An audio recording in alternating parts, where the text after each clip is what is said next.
देशी धान गवेषणा केन्द्र मुख्य सचिव श्रीजुक्त मनोज आहूजा उद्घाटन कले नियाली स्थित राजेन्द्र देशी चाष विहन बैंक। नियाली माटीर जड़े वरिष्ठ नागरिक तथा नियालीर गर्व श्रीजुक्त नटवर षडंगी चेष्टा प्रयास एवं परिश्रम दीर्घ 30 वर्ष धरी चली आसुथिबा राजेन्द्र देशी धान गवेषणा केन्द्र आज एक नूतन देशी विहन बैंक खोलिबारे सफल लाभ करिछि। उक्त केन्द्र में 500 रु ऊर्ध्व प्रकार विहन उपलब्ध थिबा बेले जैविक पद्धति रे अमल हेउथिबा बासमती को एक प्राधान्य दिया जायछि, जाको प्रतिवर्ष जगन्नाथଙ୍କ पाखरे गोविंद भोग नाम लगा जाए। एथिरे सरकारଙ୍କ सब्सिडी उपलब्ध थिबारु चाषी माने आग्रह सहित चाष करिथंती। आज एक्चुअली कार्यक्रम थिला एया आमे गोटे करिचु सीड बैंक देशी विहन बैंक जो तेरे कि आमर देशी धान विहन सब माने संरक्षण हम आम सेंटर तो जो 500 प्रकार देशी विहन अच्छी संरक्षण हम ता सहित यहाँ गोटे कम्युनिटी सीड बैंक जो तेरे कि आमर ये 2टा ब्लॉक बालीपाटना और नियाली ब्लॉक जो चाषी मैंने आम सहित अच्छा देशी धान चाष कर जैविक उपाय से माने विहन को ये रखिपारे दरकार समय से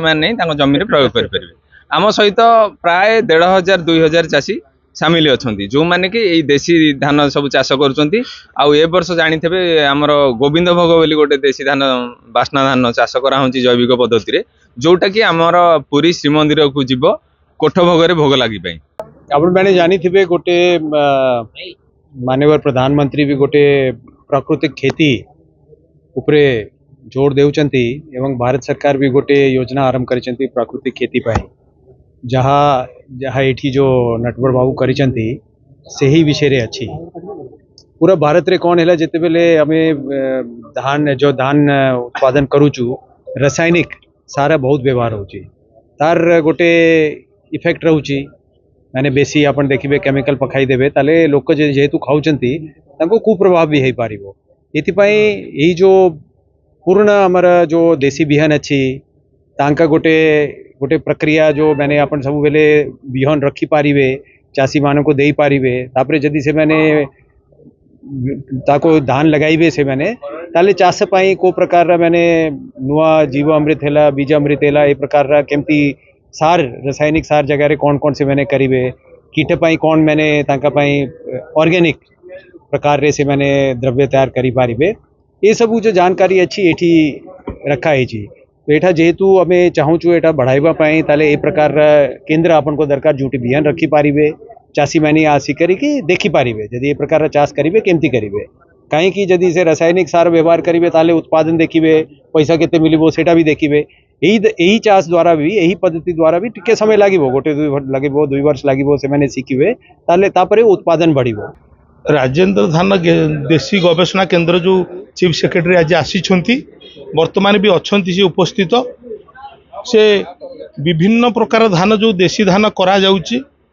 कारण कालक्रमे आगुरु देशी धान लोक माने करुथिले देशी धान खाउथिले लोक मानक देहरे रोग मुक्त थिला। वर्तमान जो कीटनाशक औषध आउ सार व्यवहार द्वारा विभिन्न प्रकार रोगाक्रांत लोक होउचंती आस्ते आस्ते सरकार मध्य चाहूचंती ये जो देशी धान आउ कौन ऑर्गेनिक प्रोसेस रे जो देशी धान करा जाउतला एबे सेटा करा जीवो केमिति सरकार मध्य इच्छुक हेलेनी आउ एई ठारू ही राजेन्द्र धान देशी गवेषणा केन्द्र एई ठारू ही शिक्षा लाभ करेंगे लाभ करा जाउची मध्य निश्चिंत चीफ सेक्रेटरी आज अनुभव करिसंती ए जगह मध्य 500 रु ऊर्ध्व हम देशी धान रखा जाइछि ताको पुनर्बार से नुआ नूतन भाव वर्ष को वर्ष नुआ चाष करी पुणी बिहन रखा जाउछि। ए जो बिहन रखिबा द्वारा आगामी दिन में देशी धान समस्त लोक आग्रही हेबे देशी धान चलिबो